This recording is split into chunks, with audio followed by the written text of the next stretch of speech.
Hello students, welcome to ML classes. ML classes में आपका स्वागत है। इस वीडियो में हम क्लास 7 की एक्सरसाइज 5F को सॉल्व करेंगे। देखिए, 5F को सॉल्व करने से पहले मैं आपको कुछ चीज़ें बताऊंगा। तो ये वीडियो आपकी कॉन्सेप्ट की वीडियो होगी। देखिए, हमें क्वेश्चन सॉल्व करने से पहले पता होना चाहिए समरूपता किसे कहते हैं, त्रिभुजों की समरूपता क्या होती है। और देखिए, समरूपता बताने से पहले मैंने आपको पिछली एक्सरसाइज में बताया था कि सर्वांग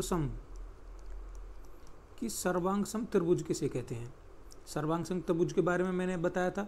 सर्वांग सम, इसमें जैसे पता चल रहा है, सर्व माने सभी और अंग सम माने समान है। जिसके सभी अंग समान हो वो हमारे त्रिभुज सर्वांग सम त्रिभुज कहलाते थे। जैसे उसके अंग कौन कौन से हो जाते थे, उसकी भुजाएं और उसके कोण। जिस त्रिभुज के भुजाएं और कोण समान होते थे हम उसे क्या कहते थे, सर्वांग सम त्रिभुज। लेकिन यहाँ पर आपको सर्वांग सम में और समरूप में कंफ्यूज नहीं करना है। समरूप में क्या होगा, देखिए, समरूप में थोड़ा सा अंतर आ जाएगा सर्वांग सम से। समरूप त्रिभुज में इसकी डेफिनेशन लिख देता हूँ मैं यहाँ पर। देखिए, ऐसी आकृति जो रूप में तो समान हो परंतु उनके आकार भिन्न हो। और सर्वांग सम में क्या होता था, सर्वांग सम में उसकी रूप भी और उसके आकार भी सभी बराबर होते थे। मतलब उनकी शेप भी और उनकी साइज भी दोनों बराबर होते थे। आकृति भी और उनकी माप भी दोनों बराबर होती थी। लेकिन यहाँ पर समरूप में क्या होगा, यहाँ पर रूप तो समान होंगे परंतु उसके आकार भिन्न होंगे। जैसे मान के चलो, जैसे आपको कोई एक ये बॉल दी गई है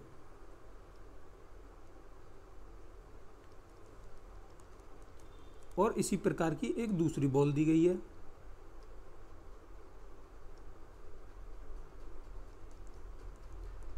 तो देखिए, इनके रूप तो समान है, इसका भी बॉल का रूप है, इसका भी बॉल का रूप है, लेकिन इनके आकार अलग अलग हैं।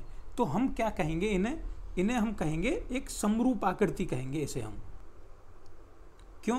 क्योंकि इसके रूप तो क्या है, रूप एक जैसा है। ये भी बॉल का रूप है इसका, ये भी बॉल का रूप है, लेकिन इसके आकार अलग अलग हैं। अब देखिए, हम कुछ और आकृति देखेंगे, समरूप आकृतियां। देखिए, जैसे मैं आपको एक और आकृति बनाकर दिखा रहा हूं। जैसे हमें एक त्रिभुज दिया गया है, ये एक त्रिभुज है और ये भी एक त्रिभुज है। तो हैं तो दोनों त्रिभुज, लेकिन इनमें आकार का अंतर है। अब जब भी हम इनकी समरूपता की जांच करेंगे तो हम दो चीजें देखेंगे। देखिए, सबसे पहले हम देखेंगे संगत भुजा और देखेंगे संगत कोण। संगत कोण, दो चीजें देखेंगे। तो देखिए, संगत भुजा और संगत कोण क्या होता है। देखिए, जैसे इस त्रिभुज को हमने नाम दे दिया ABC, इसे कुछ और नाम दे दिया, इसे नाम दे दिया DE और F। अब देखिए, इसके कोण कौन कौन से हैं। जैसे मान लिया ये कोण है, तो ये वाला जो कोण होगा, जब ये कोण इसके बराबर होगा तो हम ये कह सकते हैं कि कोण B कोण E के संगत है। जब ये दोनों बराबर होंगे तो हमारे ये क्या हो जाएंगे, दोनों संगत कोण हो जाएंगे। ऐसे ही अगर कोण A कोण D के बराबर है तो A और D आपस में संगत हो जाएंगे। इसी प्रकार कोण C अगर कोण F के बराबर है तो ये भी संगत हो जाएंगे आपस में। इसी प्रकार भुजाएं, अगर ये भुजा और ये भुजा, यहाँ पर हमें भुजाओं के लिए याद रखना है अगर समान अनुपात में है। अगर भुजाएं हमारी समान अनुपात में हैं तो वो हमारी भुजाएं क्या हो जाएंगी, संगत भुजाएं हो जाएंगी। समान अनुपात में मतलब अगर मान लिया ये 2 सेंटीमीटर की है, ये 4 सेंटीमीटर की है, तो अनुपात मतलब 2/4। अनुपात का मतलब भाग होता है। तो ये हमारी कितने अनुपात में होगी, 1/2 के अनुपात में होगी। अगर हमारी ये 5 है, ये 10 है, तो ये भी 5/10 यानी 1/2 के अनुपात में हो गई। अगर ये 4 है तो ये 8 होगी। तो हमारी इस प्रकार से ये सभी भुजाएं क्या हो जाएंगी, संगत भुजाएं हो जाएंगी। और कोण हमने संगत देख ही लिया। संगत कोण कैसा होगा, ये कोण अगर इसके बराबर है तो ये संगत होगा, ये कोण इसके बराबर है तो ये भी संगत होगा।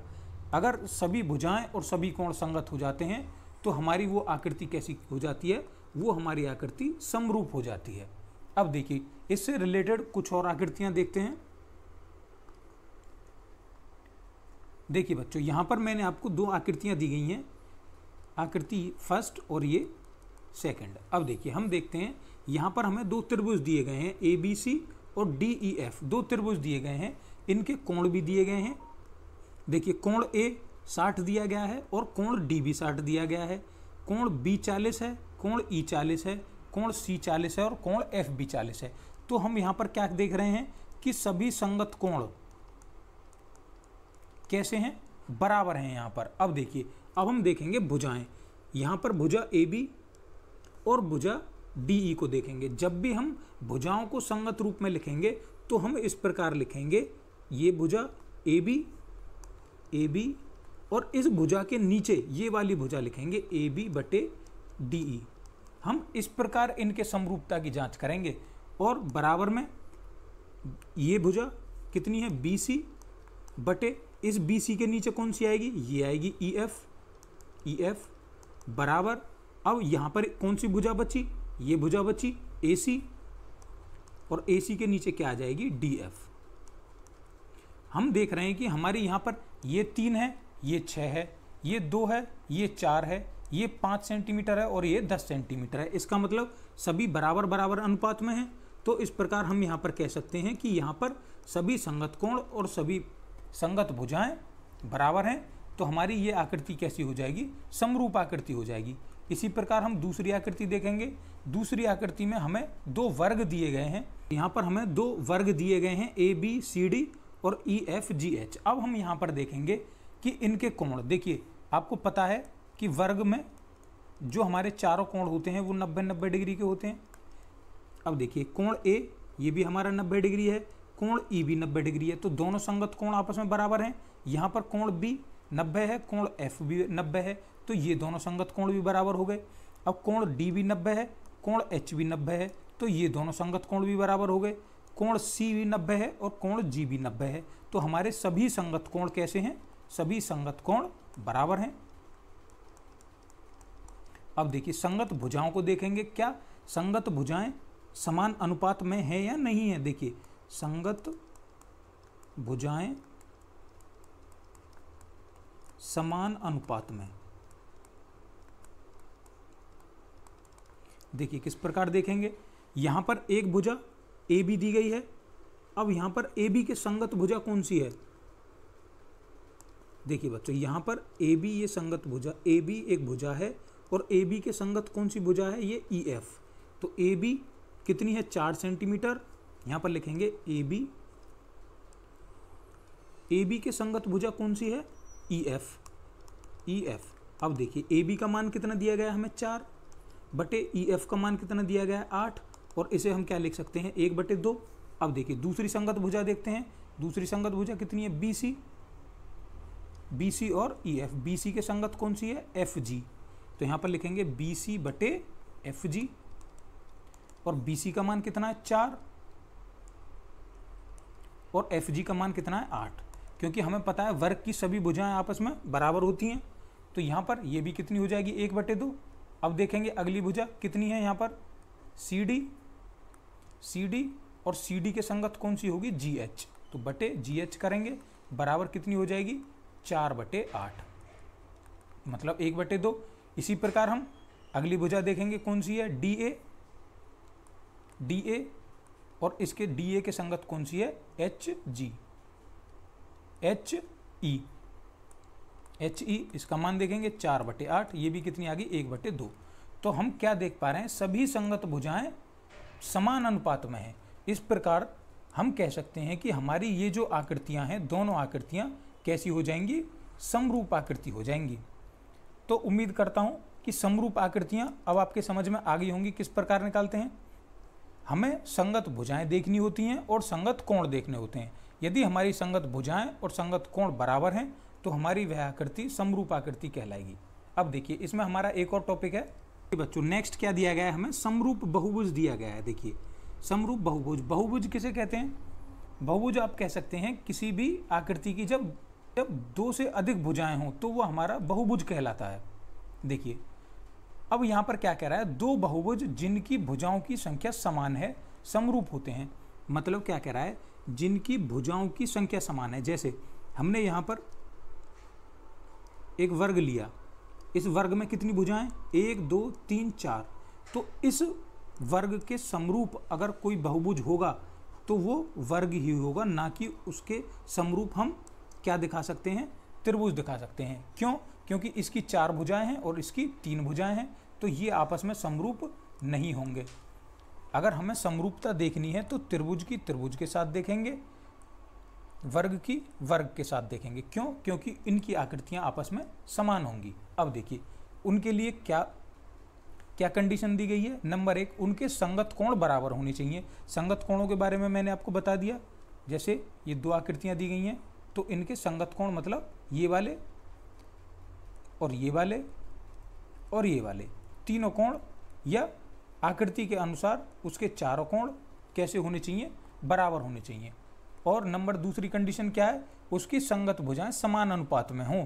हमने अभी देख लिया कि उनकी जो भुजाएं हैं, संगत भुजाएं, ये भुजा, ये भुजा, ये भुजा, ये भुजा, ये और ये आपस में संगत होंगी।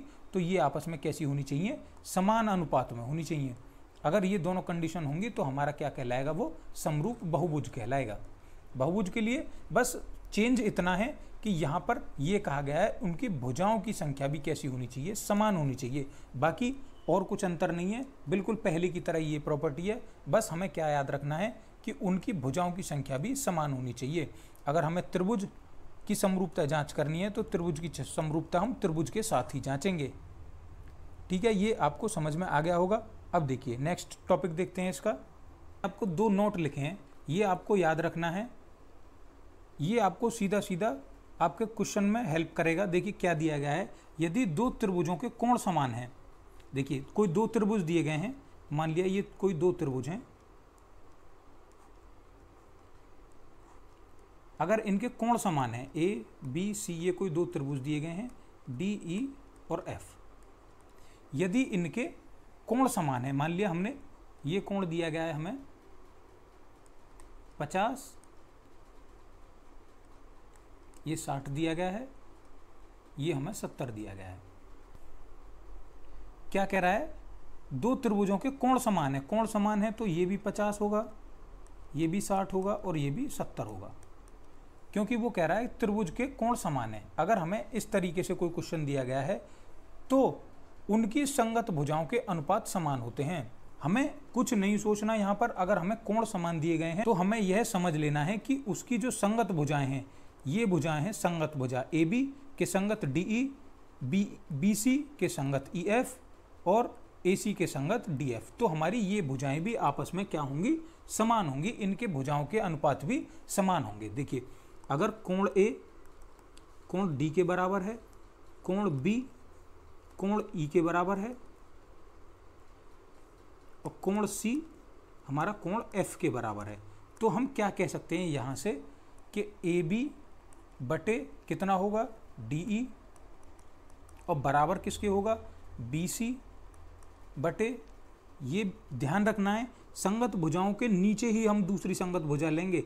इस भुजा के नीचे दूसरी संगत भुजा आएगी, इस भुजा के नीचे दूसरी संगत भुजा आएगी। जैसे ये भुजा कितनी है, बी सी, तो बी सी के नीचे कितनी आएगी, ई एफ, ई एफ, और इसके बराबर में हमारी तीसरी भुजा कौन सी है, ये सी ए, सी ए, और इसके नीचे जब हमने यहाँ पर ये देखी है तो यहाँ पर भी इसे ही देखेंगे, कितनी, एफ डी।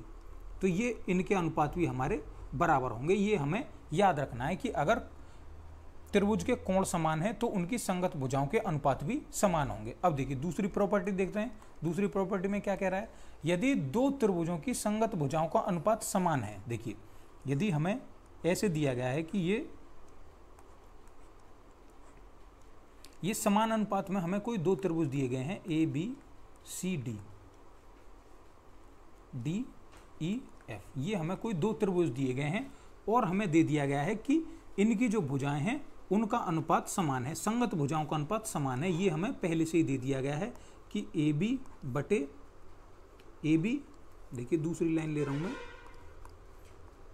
कि ए बी के संगत भुजा डी ई बराबर है ए बी बटे ई बराबर, अब बी सी के संगत भुजा ई एफ बराबर है सी ए की संगत भुजा एफ डी के। तो हमारा यहाँ से पता चल रहा है कि संगत भुजाओं के अनुपात बराबर दिए गए हैं। कोई भी अनुपात हो सकता है। मान लिया यहाँ पर हमें 1.5 दिया गया है, यहाँ पर 3 दिया गया है, हमें यहाँ पर 4 दिया गया है, यहाँ पर 8 दिया गया है, यहाँ पर 3 दिया गया है, यहाँ पर 6 दिया गया है, कुछ भी दिया गया है, मतलब समान अनुपात में है। तो हम कह सकते हैं कि उनके संगत कोण भी समान होंगे। हमें यह जान लेना है कि अगर भुजाएं, संगत भुजाएं बराबर अनुपात में हैं तो उनके कोण भी, जैसे ये कोण ए, तो कोण ए किसके बराबर हो जाएगा? कोण डी के बराबर हो जाएगा। ये हमें बिल्कुल याद रखना है कि अगर संगत भुजाएं बराबर हैं तो उनके संगत कोण भी बराबर होंगे। कोण बी किसके बराबर हो जाएगा? कोण ई के बराबर हो जाएगा। और कोण सी किसके बराबर हो जाएगा? कोण एफ के बराबर हो जाएगा। तो ये दोनों प्रॉपर्टीज आपको याद रखनी है, ये आपको क्वेश्चन सॉल्व करने में हेल्प करेंगी। इस वीडियो को मैं यहीं पर एंड करता हूँ। आपकी सारी प्रॉपर्टीज यहाँ पर कंप्लीट हो गई हैं। नेक्स्ट वीडियो में हम इस एक्सरसाइज 5F की एक्सरसाइज को सॉल्व करेंगे। जितने भी क्वेश्चंस दिए गए हैं उसमें प्रत्येक क्वेश्चन को एक एक करके हल करेंगे। अगर इन प्रॉपर्टीज़ को आपको समझने में कोई भी समस्या है तो आपको ये ज़रूर ध्यान से समझ लेनी है। वीडियो को आप रिपीट करके देख सकते हैं। अगर आपको ये प्रॉपर्टी समझ में नहीं आएंगी तो आप सवाल हल नहीं कर पाएंगे। तो आप वीडियो को एक बार और रिपीट करके देख सकते हैं। तब तक के लिए पढ़ते रहिए और वीडियो देखने के लिए धन्यवाद।